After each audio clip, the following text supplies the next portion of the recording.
양봉! 오늘도 영상을 좀 찍어보도록 하겠습니다. 자, 오늘 찍을 영상은 진드기를 잡는 올바른 시기는 언제인가 입니다. 자, 제가 이걸 왜 찍게 됐냐면은 저번에 소개해드렸던 랜디 올리버 씨의 사이트 있잖아요. 거길 보니까 진드기를 이제 잡는 그 시기에 대해서 언제 잡아야지 가장 좋은지, 또 진드기가 얼마나 많이 이렇게 폭증을 하는지 그런 걸 정리해 놓은 좀 프로그램이 있었습니다. 프로그램이라 그래야 되나? 뭐 그런 파일이 있었는데, 엑셀 파일이. 이제 그거를 여러분들께 소개해 드리려니까 저도 공부를 해야 될 게 한두 개가 아니더라고요. 간단하게 프로그램을 소개하고 끝날 게 아니어가지고 또 한 번 시리즈를 찍기로 생각을 했습니다. 원래는 그냥 프로그램 하나만 소개하고 좀 한 번에 끝내려고 그랬는데, 이걸 찍고 나니까 영상이 너무 긴 거예요. 그래가지고 어쩔 수 없이 좀 다시 찍게 됐습니다. 새 시리즈로. 자, 제가 방금 말한 파일은 이렇게 생긴 겁니다. 이렇게 생긴 건데, 뭐 간단하게 말씀드리자면은, 뭐 여기에 이제 진드기 수 몇 마리 넣어 놓고, 뭐 제가 언제 무슨 약으로 방제를 하고 그런 걸 입력하면은 이제 그 진드기가 얼마나 줄어들고, 또 어느 시기에 진드기가 더 늘어날 것이다, 이런 걸 좀 예측해주는 프로그램이에요. 그래가지고 진드기 방제를 언제 해야 되는지 그 시기를 좀 알기가 쉽죠. 이제 영상을 좀 많이 봤어요. 제가 뭐 누구를 비하하고 그러려는 게 아니라, 저도 이제 남의 걸 막 보다 보니까 여러 가지 영상을 많이 봤는데, 진드기 방제하는 거에 대해서 다들 이제 제각각이시더라고요. 양봉하는 방법이 다르듯이 진드기 방제하는 방식이나 그 시기도 다들 달랐는데, 이게 문제가 좀 남용하는 사례가 꽤 많았습니다. 남용하는 사례가 꽤 많았고, 제가 이걸 왜 남용이라고 얘기하냐면은, 저는 좀 물어봤어요. 이게 아무한테나 물어본 게 아니라 농진청에 물어보고 미국에 있는 좀 논문 가져와가지고 읽고, 그렇게 해가지고 결론을 내서 보니까 첫 번째로는 진드기 방제는 가장 적게 할수록 좋다, 이게 결론이었습니다. 이게 이유가 두 가지가 있는데 다들 아시죠? 첫 번째는 내성 때문이고, 두 번째는 산란저하 때문이에요. 우리가 너무 많이 하면은 이제 산란저하가 저기 나오고 벌들이 집을 버리고 도망치니까, 그런 것 때문에 이제 최대한 적게 할수록 좋다라는 게 뭐 미국이나 다른 유럽이나 우리나라의 공통된 입장이었습니다. 자, 그래서 마저 제가 찾아본 자료를 정리해드리자면은, 첫 번째로는 농진청에 있는 박사님은 1년에 3차례 치는 게 가장 좋다고 얘기를 하시더라고요. 근데 그분이 추천한 3차례가 겨울, 여름, 가을이었거든요. 뭐 이제 그게 뭐 얼추 지금 하시는 거랑 비슷하긴 한데, 이게 뭐 봄 방제를 이제 농약 잔류 문제 때문에 조금 건너뛴 것도 있고, 또 이게 실제로 하다 보면은 딱 3차례로 끝나기가 힘들잖아요. 그렇기 때문에 그거는 좀 이제 추천 사항이고 이론적인 걸 뿐이지, 실제로는 3차례보다 뭐 한두 번쯤은 더 쳐야 되는 게 많은 분들이 경험하신 바에 따라 맞는 것 같습니다.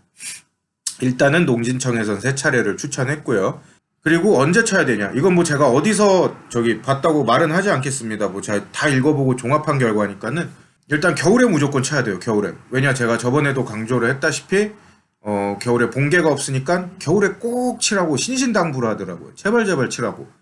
그 다음에는 이제 여름에 쳐야 되는데, 여름에 치는 거는 이유가 있습니다. 왜 그러냐면은, 진드기는 이제 벌을 따라서 번식을 한다고 해요. 벌이 번식을 하는 시기에 맞춰서 진드기의 그 늘어나는 배수 속도도 더 높아진다고 합니다. 그래가지고 벌이 번식을 하는 4월, 5월 이때가 지나면은 진드기가 가장 창궐할 때래요. 왜 그러냐면은 5월까지 해가지고 벌이 번식을 가장 활발히 하잖아요. 그 번개가 다 터져 나와야지 진드기가 세상 밖으로 우르르 나오는 거기 때문에 5월이 끝난 6월 이때 방제를 하는 게 가장 좋다고 얘기를 했습니다. 그리고 마지막으로는 가을 시기에 방제하는 거. 이 세 가지 시기를 추천하더라고요. 대신에 가을에 방제하는 거는 월동 들어갈 땐지 아니면은 이제 가을벌 산란할 땐지, 그 시기는 정확하게 안 짚어주셨어요. 그래가지고 이거는 이제 여러분들이 경험에 따라서 좀 시기를 정해서 해야 될 것 같습니다. 두 개 다 하면은 뭐 제일 좋겠죠. 자, 그리고 세 번째 강조했던 거는 약을 좀 대충 쓰지 말라고 그런 말을 하더라고요. 이게 뭐 다 그 얘기 있어요. 제가 이걸 보고 깜짝 놀랐는데, 그게 왜 그러냐면은, 약을 대충 쓰면은 진드기가 덜 잡히기 때문에 그 어쩔 수 없이 자주 방제를 해야 되잖아요. 자주 방제를 하면은 이제 산란을 안 한다. 또 약을 대충 쓰면 문제가 뭐냐면은 내성이 잘 생긴다는 거예요.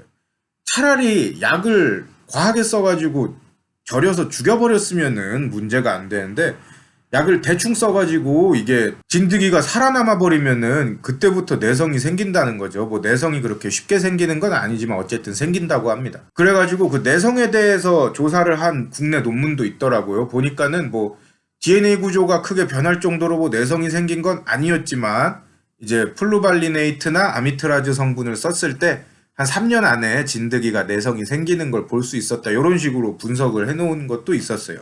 근데 그 논문에서 마지막에 강조해 놓은 거는 그 약이 나쁘단 소리가 아니니까 제발 잘 써라, 제발 잘 써라. 약이 나쁘단 소리가 아니다. 이렇게 딱 강조를 해놨더라고요. 그렇기 때문에 약을 좀 제대로 쓰는 거를 굉장히 다들 강조했었습니다. 자, 그리고 또 하나 더는 이제 진드기가 얼마나 나오면은 봉군이 위험하냐, 뭐 요런 거에 대해서 제가 또 조사를 해봤는데, 일단은 농진청에서 얘기하는 거는 이렇게 딱 설탕 검사를 해봤을 때 진드기가 한 10마리 정도, 즉 10% 정도 나오면은 위험한 거라고 얘기를 하더라고요. 이제 딱 10마리가 나왔다. 그러면은 즉각적인 좀 조치를 취해줘라. 이렇게 생각을 하고, 만약 설탕 검사를 했는데 진드기가 20마리 정도 나왔다. 20마리 이상이 나왔다. 그러면은 한 달 뒤에 여기는 죽을 거다. 여기는 무조건 줄어든다. 라고 생각을 하라 그랬습니다. 그럼 만약에 10마리 이하, 10% 이하로 나왔다라고 치면은 요거 같은 경우에는 농진청에서 한 얘기는 따로 기준을 두는 게 없대요. 10마리 이하는. 그렇기 때문에 뭐 급한 방제가 아니라고 생각을 해서 한 2달 있다가 방제를 해도 된다. 이런 식으로 설명을 하더라고요.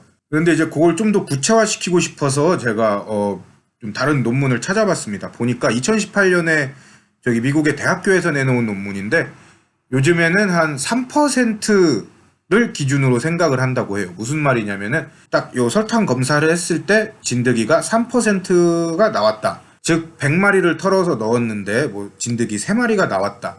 그러면은 요 봉군이 슬슬 진드기로 인해서 뭔가 좀 문제를 겪겠구나.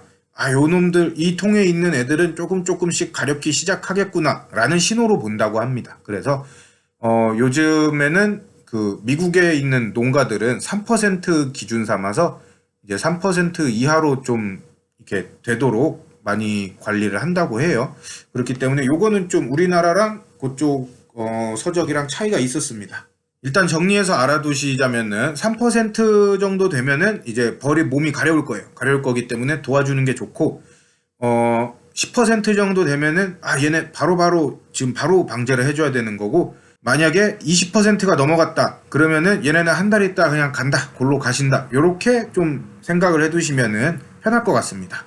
그리고 마지막으로 강조했던 거는 친환경 약재를 쓰라 이거였습니다. 그 이유는 다들 아시죠? 다른 약에 비해 내성이 정말 없다시피 하고 또 거기다 말 그대로 친환경이니까 다들 아시죠?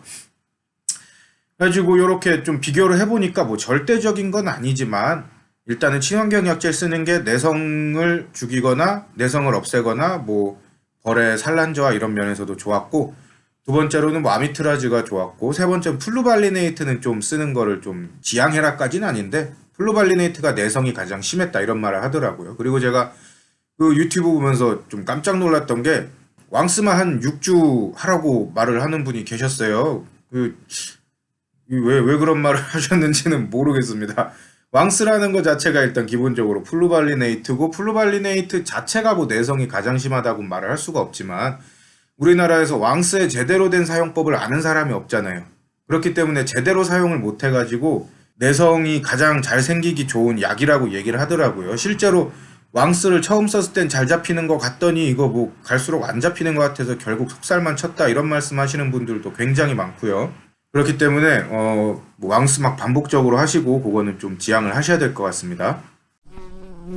자, 이상으로 농진청에서 추천하는 진드기 방역 시기나 뭐 그 주의점에 대해서 말씀을 드렸고요. 이제 진드기 방제를 하실 때도 제가 말씀드린 그 4-5가지의 점들만 좀 주의를 하셔서 하시면은 좀 더 경제적이고 효과적이고 좀 더 이제 농약이 덜 잔류되는 그런 방제법이 되리라 생각합니다. 자, 그럼 다음 시간에는 그 랜디 올리버 씨의 진드기 모델을 가지고 같이 한번 왜 이 시기에 방제를 해야 되는가 그걸 알아보도록 하겠습니다.